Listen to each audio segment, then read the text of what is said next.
Hey there, Summer 2. So as most of you hopefully probably know, there was a little bit of a change up in this class. You originally signed up to take this class with Miss Kathy Tyler. She teaches art appreciation a lot. She's a great online instructor, but for some unforeseen reasons, she could not teach this class for Summer 2. So today, CBC asked me if I would be willing to teach it, and I said yes. So a lot of you, I noticed, I took a look at the roster for this class and I recognized quite a few names. So several of you have taken a humanities class with me. My name is Holly Stein. I have been teaching for CBC for almost 4 years now. I've taught Humanities 1301. That's the main class that I'm teaching now. Many of you have probably taken that with me. I know I recognized a few of you. And I also have taught in the past art history and art appreciation, but it has been a while since I've taught this class. So I'm excited to be teaching it again. So I had to spend some time myself today kind of reviewing, and I also did not build this class. So you'll notice if you've taken a class with me before, it's a little bit different than my normal teaching style. But it's okay. It's still, Miss Tyler is a great teacher. She has tons of great information. I just had to spend some time today kind of doing a little bit of editing, cleaning things up to where it's organized the way that I generally teach things a little bit more, and then adjusting the due dates for Summer 2. So thank you so much for understanding why I needed to have the class content closed today so that I could kind of have it under construction. I have units 1 and 2 and the style unit open and ready to go. So you can hit the ground running with those, and I will have units 3 and 4 open by the end of the weekend. So you can work as fast as you would like. However, there are some due dates that are hard and fast, and you must meet them. All right, so Unit 1's due date, the first due date you need to know. Everything in Unit 1, as well as the important information quiz, which is just a quiz over like the syllabus, things on this video, things that you need to know in general. All of that is due on July 21st. That's a Friday. So next Friday, July 21st, Unit 1, have it completed. Okay, that includes all quizzes, all assignments, and the exam. All right, so just know everything in that Unit 1 folder, you got to be totally done with it by the 21st. All right, easy enough. Unit 2 is the following Friday, the 28th. Unit 3 will be the Friday after that, August 4th. And then Unit 4 will be the last Friday on August 11th. And then the style unit, you'll see it's a little bit different than the others. It will be due on August 15th, which is the last day of the class. I know it seems weird to have those two due dates so close together, but you'll see that the style folder, you're going to be working on it throughout the course, and you'll understand why that makes sense when you get in there and take a look. Okay, but you don't have to have the style exam finished until the last day of the course, which is August 15th. Okay, so otherwise everything is due on Friday except for that one last exam. That's the last day of class, is a Tuesday. So you have until next Friday to kind of get everything together, get your Unit 1 completed. All right. First thing you need to do, you're already in the course information folder, so that's awesome. Take a look at everything in here, read it really closely. If you looked at it before, please reread the syllabus and the points. I am changing that up from what was there before. So it's a little bit different. If you're watching this video though, it's updated now. So make sure you take a look, that you're familiar with all the policies and that you know how to contact me. So let's talk about that for a second. Contacting me, the instructor. The easiest and most efficient way to contact me is through text message. So if you're comfortable with texting, it's a really easy way to contact me. I don't live anywhere near any CBC campuses. Unfortunately, I'm a totally online instructor for CBC.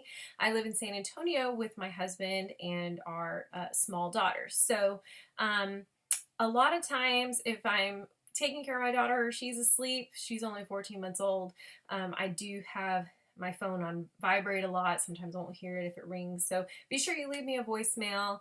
And like I said, texting is always a really easy and quick way for me to contact you, especially if I have a screaming toddler in the background. You won't have to be distracted by all of that. I can just respond to you via text. If you're not comfortable with texting, I totally understand. You can always, of course, call me, leave me a message. You can also email me.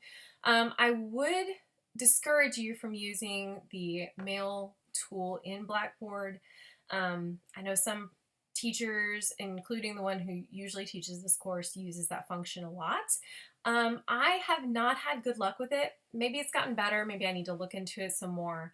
But in my experience, I've had quite a few messages get lost, not go through, not go to the right person. So to me, the Blackboard mail feature needs some work. However, if you're a CBC student, you have a CBC email, and a lot of you probably have a personal email that you check pretty often. So you can always email me. My CBC email is hstein@coastalbend.edu. I have that in the course information as well.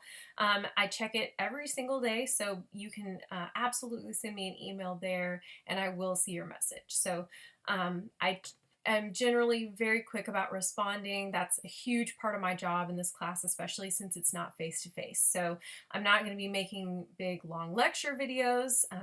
This is probably the longest or maybe only video you'll see of me in this course. But I spend most of my time for these online classes kind of helping you, facilitating issues that you may have with Blackboard or the course or questions you have. So please, please, please feel free to contact me if you have any questions at all. Just keep in mind that I'm kind of relearning or remembering this material myself, so I may need to do a little research before I get back to you. And since I didn't design this class and I didn't write the assignments myself, sometimes I might need to revisit the instructions as well. Speaking of that, since I didn't design this course, it's a little different than some of my other ones that I taught in the past. So if you're familiar with me, you may think, well, this isn't Ms. Stein's teaching style. It is a little different. So there's a lot of information. Be sure you read everything. I've tried to keep things organized. I've tried to pare down things that I didn't think were super necessary so that we can get this class completed in the short format that is summer semesters. All right.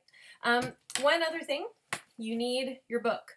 Since it's been a while since I taught this class, I actually have the 10th edition, and apparently there's a new one. This updated syllabus calls for the 11th edition. Honestly, I'm okay with using the 10th edition. That's clearly what I've got in my hands.